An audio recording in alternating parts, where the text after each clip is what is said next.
Kamu lagi nonton acara masak favoritmu saat tiba-tiba sang koki bintang menambahkan sejumput garam pada selai yang seharusnya digunakan sebagai pencuci mulut. Kamu mengangkat telepon untuk komplain, tapi saat itu juga sang koki menjelaskan, ternyata menambahkan garam pada buah adalah hal yang umum dilakukan di berbagai masakan di seluruh dunia. Orang-orang di Meksiko suka membumbui mangga dan jeruk dengan garam dan bubuk cabai.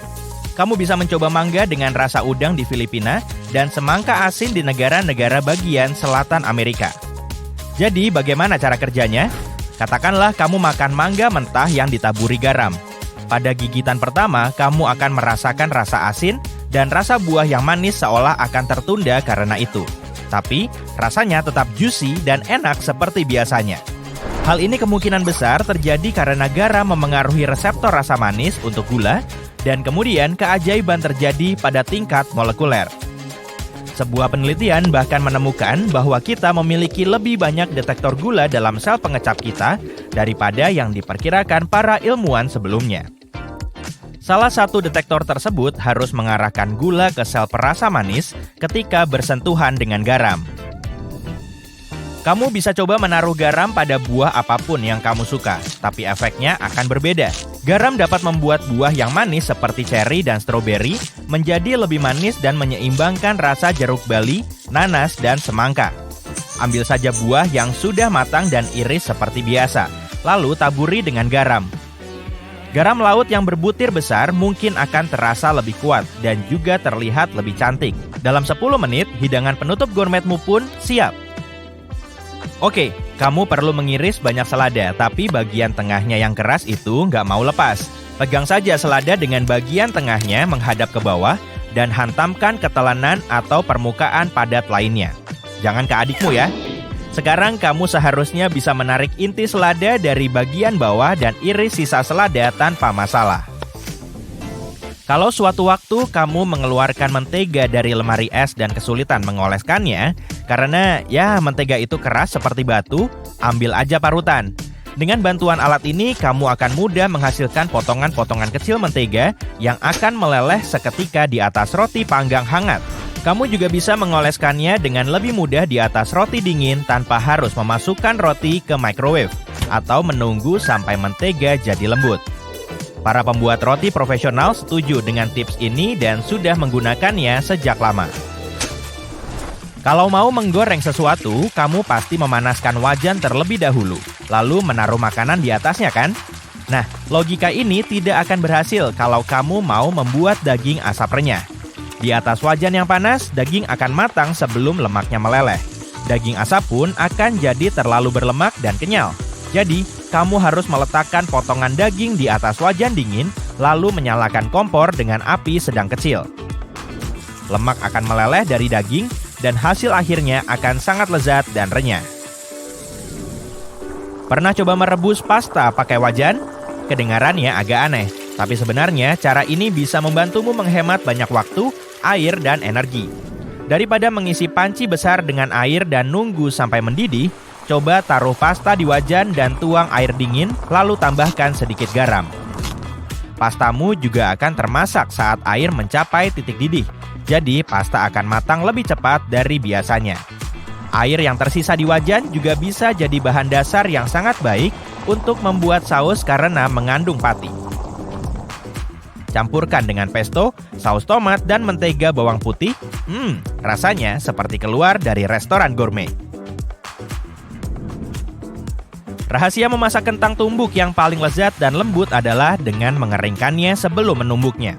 Setelah direbus, kamu bisa memasukkannya ke panci dan masak di atas api kecil, atau kamu bisa masukkan ke oven dengan suhu rendah.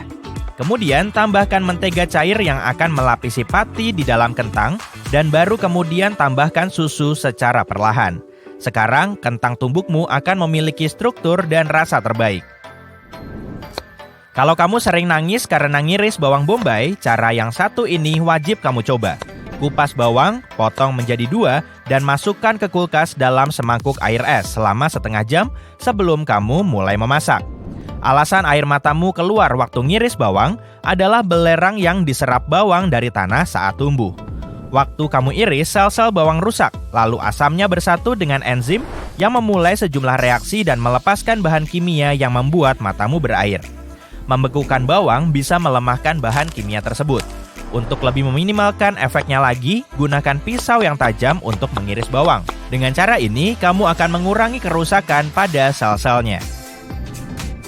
Akan lebih mudah mengupas alpukat kalau kamu membekukannya terlebih dahulu. Taruh saja di dalam kulkas, diamkan beberapa saat, lalu keluarkan dan bilas dengan air hangat yang mengalir. Sekarang kamu bisa mengupasnya dengan mudah dengan membuat beberapa sayatan berselang-seling. Cara terbaik untuk menjaga herba tetap segar adalah dengan menyimpannya seperti bunga. Kalau kamu nggak punya vas dengan ukuran yang pas, ambil stoples masan atau gelas dan isi dengan 1 inci air. Lalu masukkan herba ke dalamnya seperti yang biasa kamu lakukan dengan bunga mawar. Untuk peterseli dan daun ketumbar, tutup toples dengan kantong plastik dan simpan di lemari es. Kemangi suka sinar matahari, jadi sebaiknya dibiarkan terbuka di atas meja. Kalau kamu membuat terlalu banyak saus atau punya sisa saus kalengan yang sekiranya nggak cukup buat apapun, jangan dulu dibuang. Tuang saus ke dalam nampan es batu dan simpan di dalam freezer. Nah, kalau nanti kamu mau membumbui makanan, kamu selalu bisa menambahkan beberapa kubus saus ke dalamnya. Plus, sebagai bonus, yang sebenarnya udah jelas, saus akan bertahan lebih lama dengan cara ini daripada di lemari es. Apa bakso yang kamu buat bentuk dan ukurannya selalu sama? Kalau begitu, kamu bisa lewati tips yang satu ini. Tapi kalau kamu kayak aku, pakai aja scoop es krim untuk mendapatkan jumlah adonan daging cincang yang tepat. Bentuk baksomu pun akan ideal dan jari-jarimu nggak lengket. Cara termudah dan mungkin terindah untuk mengiris mangga adalah dengan mengubahnya menjadi landak. Cuci mangga di bawah air mengalir, tapi jangan ditekan ya. Sekarang letakkan berdiri di atas talenan dan potong menjadi 3 bagian dari atas ke bawah. Lewati aja biji yang rata di tengahnya itu, soalnya nggak bisa diapa-apain juga. Sekarang kamu dapat 2 potongan mangga yang kayak pipi lucu itu. Maksudku, bagian yang paling berdagingnya. Selanjutnya, buatlah sayatan melintang dan memanjang di daging mangga. Beri jarak yang cukup di antara sayatan dan jangan sampai menembus kulitnya. Lalu, tekan bagian belakang mangga hingga dagingnya menyembul keluar. Bentuknya mirip sesuatu? Iya, landak. Dan itulah nama metode irisan ini. Langkah terakhir adalah mengiris potongan mangga ke mangkok, lalu makan. Tips yang satu ini bisa jadi tips sarapan favoritmu. Kamu bisa memasak telur dadar di dalam muk. Ambil cangkir besar yang aman untuk microwave dan lapisi bagian dalamnya dengan minyak zaitun atau semprotkan dengan cooking spray. Tambahkan 2 butir telur dan 1 sendok makan susu. Lalu aduk dengan garpu. Sekarang, tambahkan garam dan merica, serta keju, sayuran, dan pelengkap yang kamu suka. Masukkan ke dalam microwave dengan suhu tinggi selama 30 detik. Keluarkan, aduk dengan garpu, lalu masukkan lagi selama 30 detik. Dan, tara, sarapanmu siap disajikan. Tapi pastikan pakai cangkir lain buat bikin kopi ya. Bisa-bisa ada telur dadar di kopimu, dan aku belum punya resep untuk itu. Banyak orang menyimpan berbagai jenis makanan di kulkas sekedar untuk berjaga-jaga. Sepertinya memperpanjang daya tahan suatu produk adalah ide baik. Tapi masalahnya nggak sesimpel itu. Bagi beberapa jenis makanan, kulkas bisa berbahaya. Misalnya, saus. Kalau di kemasannya nggak tertulis yang sebaliknya, lebih baik simpan saus di luar kulkas. Kamu bisa menaruhnya di lemari yang jauh dari oven untuk melindungi dari perubahan suhu. Musuh bebuyutan biji kopi adalah kelembapan. Minyak khusus dalam biji kopi memberi aroma kopi yang harum dan menyenangkan. Jika kamu taruh kopi di kulkas, kondensasi mengubah struktur sel dan melenyapkan semua keajaiban itu. Tapi kalau tujuanmu meninggalkan kafein, maka menyimpan biji kopi dalam suhu dingin adalah bagus. Menurut rumor, madu adalah makanan abadi. Kamu bisa menyimpannya hampir selamanya. Tapi pastikan dengan cara yang benar. Simpan madu di tempat dingin dan sejuk. Tapi jangan simpan di kulkas. Di kulkas, madu akan mengkristal dan kehilangan sebagian khasiat yang menguntungkan. Menaruh tomat di kulkas kayaknya nggak berbahaya, tapi bukan ide terbaik. Cara ini bikin tomat kehilangan rasa lezatnya, karena udara dingin memperlambat proses matang alami, sehingga selaput tipis dalam tomat kurang berair. Dan kamu nggak mau saladmu berair serta hambar kan? Cara terbaik menyimpan tomat adalah dalam kotak atau keranjang dengan ventilasi bagus di suhu ruangan. Agar irisan pisangmu nggak jadi coklat, gunakan air jeruk. Cukup teteskan air jeruk atau lemon di atas irisan pisang. Sayangnya, trik ini cuma bekerja beberapa jam. Cara terbaik menyimpan coklatmu adalah di dalam perutmu. Bercanda, jauhkan coklat dari kulkas dan simpan di tempat sejuk dan gelap. Dengan cara ini, kamu bukan cuma melindungi camilan dari teman sekamarmu, tapi juga menjaga agar tampilan coklat tetap menarik. Menyimpan coklatmu di kulkas bukan ide yang baik, sebab perbedaan suhu akan membentuk kondensasi air di permukaannya. Dan menjauhkannya dari kulkas lebih aman bagi gigimu. Coklat cenderung mengeras pada suhu rendah sehingga tiap gigitan makin sulit. Jangan simpan humus di suhu ruangan. Gak masalah entah humus buatan rumah atau sudah dipasteurisasi. Dalam kedua kasus, gak aman. Jika humus dibuat secara tradisional dan gak mengandung zat pengawet, daya tahannya sampai 1 pekan. Adapun humus walayan yang belum dibuka, bisa disimpan di kulkas selama sekitar 3 bulan dan 1 pekan begitu kamu membukanya. Katakan, kamu barusan memanggang cookies lezat. Saatnya mengemas ke dalam toples atau wadah. Sayang, lambat laun cookies itu kehilangan rasa segarnya yang berharga dan jadi makin keras seiring berlalunya hari. Tapi jika kamu masukkan sepotong roti ke wadah yang sama, tekstur lembut cookies akan bertahan jauh lebih lama. Itu karena cookies akan menyerap kelembapan dari roti. Orang biasanya membungkus keju dalam kemasan plastik, tapi solusi ini jauh dari sempurna. Pembungkus plastik menarik terlalu banyak kelembapan yang membentuk ekosistem bagi tumbuh kembang jamur. Jika kamu ingin melindungi kejumu dari skenario pahit ini, perciki keju dengan cuka, tapi jangan gunakan lebih dari beberapa tetes, atau cara ini akan merusak rasa asli kejumu. Setelah langkah itu, bungkus kejumu rapat-rapat dengan kertas lilin dan taruh di kulkas. Enggak ada aturan khusus seputar telur. Menyimpan telur di dalam maupun di luar kulkas adalah aman, selama belum kedaluarsa. Adalah penting memastikan suhu kulkas stabil dan konsisten. Jika pilihanmu menyimpan telur di kulkas, jangan taruh di rak samping. Untuk melindungi telur dari fluktuasi suhu, taruh telur lebih dalam di kulkas. Para ahli juga nggak menganjurkan untuk membongkar telur dari kemasannya. Kontainer ini sebenarnya dimaksudkan untuk memperpanjang daya tahan telur. Ya, suhu di dalam kulkas nggak merata. Rak-rak di pintu kulkas adalah area paling hangat, misalnya. Dan makin dekat rak dengan freezer, makin rendah suhunya. Jadi, jika kamu ingin bikin distribusi makanan yang sempurna dalam kulkasmu, jangan lewati saran penyimpanan khusus yang disebut pada sebagian kemasan. Jika kamu menyimpan sebongkah roti dalam kemasan swalayan, siap-siap aja melihat jamur dalam beberapa hari. Lebih baik menyimpan rotimu di kotak tertutup rapat dengan sedikit garam. Tips ini akan melindungi roti dari jamur. Juga hindari menyimpan roti di kulkas, sebab udara sejuk akan membuatnya cepat sekali basi. Tapi jika butuh menyimpan roti dalam jangka lama, kamu bisa menyimpannya di freezer. Dengan begini, roti akan tetap segar sampai 6 bulan. Jika kamu ingin mentimun irismu nggak mengering, masukkan ke kantong kedap udara dan tuang air bersih di dalamnya. Jangan simpan di kulkas lebih dari sepekan. Adapun mentimun utuh, ingat bahwa mentimun lebih cepat membusuk di udara dingin dibanding di suhu ruangan. Jika kamu ingin mentimun tahan selama mungkin, simpan di luar kulkas. Alpukat merupakan buah yang sulit disimpan. Jika alpukatmu keras dan belum masak, simpan jauh dari kulkas karena suhu sejuk akan memperlambat proses pematangan. Pisang mengeluarkan kadar etilen tinggi yang bikin alpukat masak lebih cepat. Jadi, jika kamu ingin mempercepat prosesnya, masukkan alpukat ke kantong dengan sebuah atau beberapa buah pisang. Di saat yang sama, jika alpukatmu lunak dan masak, menyimpannya di kulkas akan mencegahnya membusuk. Sebagian orang lebih suka membungkus alpukat potong dalam plastik pembungkus bersama irisan bawang merah agar lebih tahan lama. Cara lain adalah melumurinya dengan minyak zaitun. Ingat bahwa irisan alpukat bisa disimpan di kulkas nggak lebih lama dari 3 hari. Simpan bawang merah dan bawang putih jauh dari kulkas. Suhu rendah menyebabkan lebih cepat berjamur.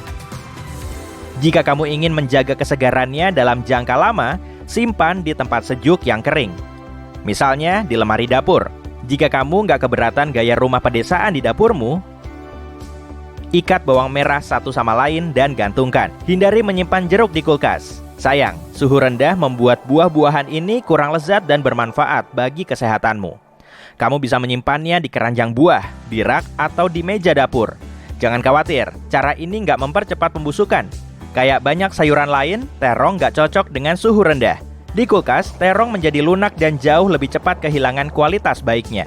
Simpan sayuran ini jauh dari sinar matahari langsung di tempat kering pada suhu ruangan. Jika apelmu sudah diiris tapi nggak ingin langsung dimakan, berikut tipsnya. Ikat potongan apel jadi satu dengan gelang karet. Ini akan mencegah apel berubah coklat. Buah ini akan tetap segar dan renyah selama sebulan penuh jika disimpan dalam kantong anti lembab di kulkas. Dianjurkan untuk menghindari mencuci apel sebelum menyimpan karena bisa menyebabkan kerusakan. Jangan pernah masukkan minyak zaitun ke dalam kulkas. Jika sebelumnya melakukan kesalahan ini, mungkin kamu akan melihat potongan putih aneh dalam minyak itu. Tenang, itu nggak beracun. Sebenarnya suhu rendah dalam kulkas menyebabkan kondensasi air mirip kotoran yang nggak menyenangkan. Lebih baik simpan minyak zaitun di suhu ruangan dan jauh dari sinar matahari langsung. Semangka dan melon yang disimpan di suhu ruangan mengandung lebih banyak nutrisi bermanfaat dan antioksidan dibanding yang disimpan di kulkas. Tapi begitu semangka kamu iris, lebih baik disimpan di kulkas. Gunakan plastik pembungkus untuk menutup bekas irisan dengan rapat dan ganti plastik itu tiap kali kamu mengirisnya. Kamu juga bisa memotong semangka atau melon kecil-kecil dan menyimpannya dalam kontainer kedap udara di kulkasmu selama 1 pekan. Membekukan jahe memungkinkan kamu menjaga kesegarannya selama 2-9 bulan dan mempertahankan kualitasnya. Kamu juga bisa memarutnya terlebih dulu agar bisa kamu ambil sesendok penuh sekali ambil. Ini akan menghemat waktu, terutama di hari-hari sibuk ketika kamu harus menyiapkan sesuatu dengan cepat.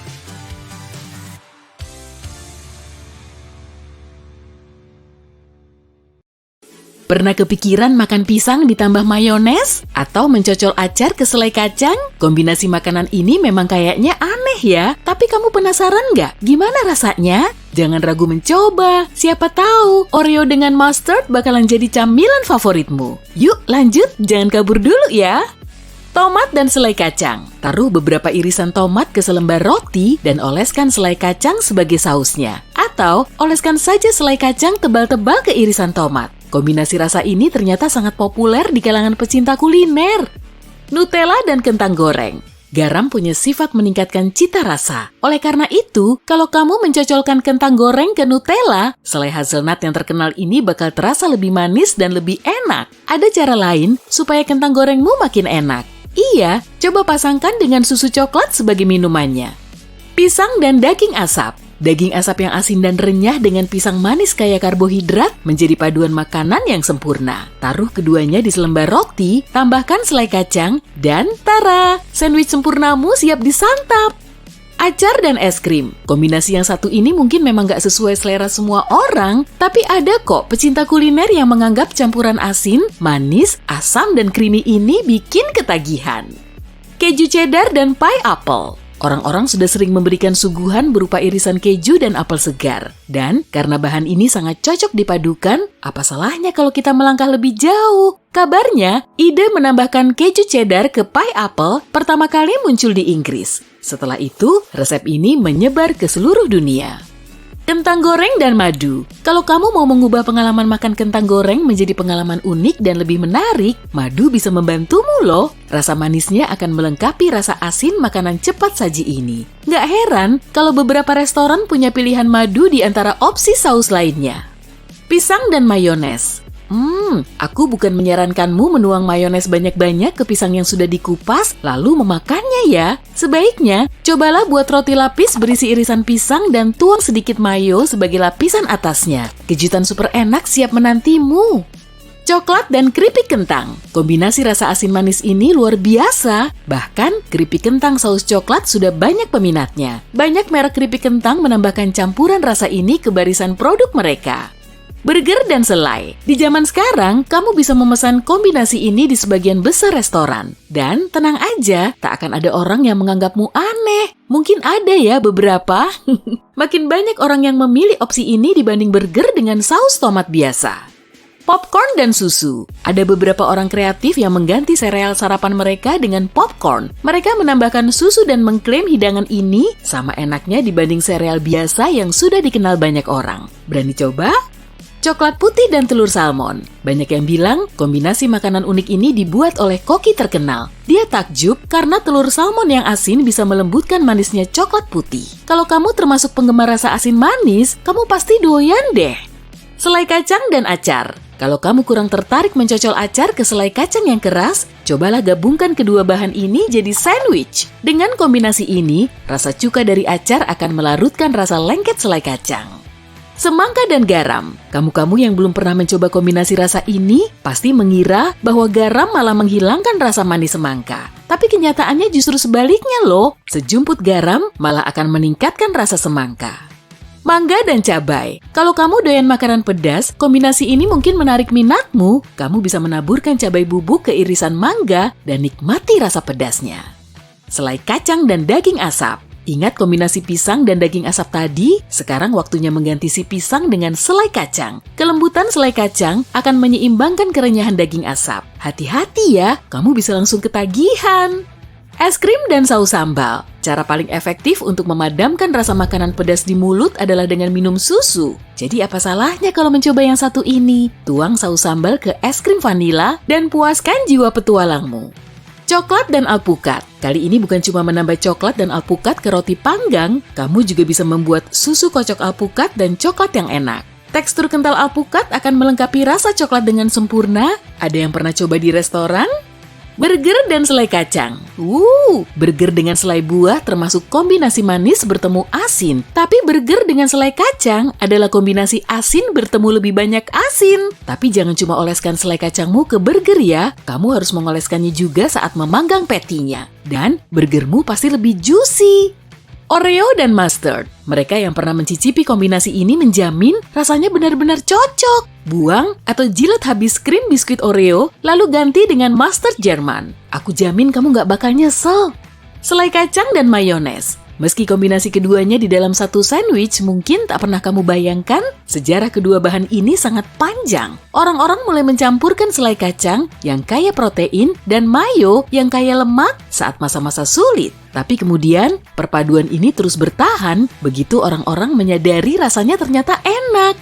Pizza dan madu. Madu panas bisa menjadi topping pizza yang mengejutkan, tapi juga enak. Jumlah garam berlebih yang ada, misalnya dari pepperoni, bisa diseimbangkan menggunakan madu. Jadi, kalau kamu memasak pizza di rumah, taruh pepperoni dan bubuk paprika di atas pizzamu, lalu lapisi dengan madu. Aku jamin rasanya enak. Minyak zaitun dan es krim. Untuk mendapatkan kombinasi rasa asin manis yang super lezat, taburkan sedikit minyak zaitun dan garam laut di atas es krim vanilamu. Serius, cobain deh. Selai kacang dan sriracha. Ini kombinasi tak terduga lain dari dua bahan yang tampaknya tak bisa disatukan. Namun nyatanya, rasa manis sriracha yang muncul belakangan membuat rasa lengket selai kacang makin menarik. Dan selai kacang pada akhirnya akan menghilangkan rasa pedas sriracha. Apel hijau dan salsa. Kamu mungkin pernah mencicipi mangga atau nanas yang dicampur ke saus salsa. Jadi kenapa nggak coba pakai apel hijau? Rasanya yang agak asam, cocok sekali untuk hidangan pedas. Rasa pedas sausnya memang akan sedikit hilang, tapi pada saat yang sama, keduanya menambah cita rasa yang kuat dan agak pahit. Stroberi dan cuka balsamic. Ini adalah kombinasi Italia yang sudah terbukti super cocok. Rasa gurih dari cuka membuat stroberi terasa lebih manis. Cuka ini juga melengkapi sifat stroberi yang penuh air. Semangka dan keju feta. Greek salad klasik belum lengkap tanpa keju feta. Tapi keju ini masih sama enaknya jika dipadukan dengan buah, terutama semangka. Tekstur padat dan rasa asin keju feta memberi rasa ekstra ke semangka segar yang banyak airnya itu. Roti lapis, selai kacang, selai buah, dan biskuit ikan. Selai kacang dan selai buah sudah dipadukan sejak lama. Jadi, apa fungsi camilan bentuk ikan ini? Pecinta kuliner sejati pasti tahu komponen ini mengisi semua kekurangan yang ada. Sandwichmu mendapatkan kerenyahan yang memuaskan dan menjadi lebih gurih. Rasa asin camilan ini juga cukup untuk menyeimbangkan manisnya selai buah. Basil dan stroberi. Aku tadi sudah membahas enaknya stroberi jika dicampur cuka balsamik ya. Tapi, stroberi dan basil juga sama enaknya. Kamu bisa mencoba kombinasi ini saat membuat limun dan minuman lainnya. Rasa yogurt beku dari campuran basil dan stroberi juga sama enaknya. Air acar dan ayam. Memasak ayam dalam air acar membantu menjaga dagingnya tetap juicy. Selain itu, metode ini mempertahankan rasa alami ayam. Manfaat lainnya, kamu tidak perlu memakai garam dalam proses memasak karena air acarnya sudah cukup asin. Humus dan cranberry kering. Setelah mencocolkan biskuit ke humus, taburkan cranberry kering ke atasnya. Rasanya yang asam akan membuat rasa humus dan biskuitmu berubah total.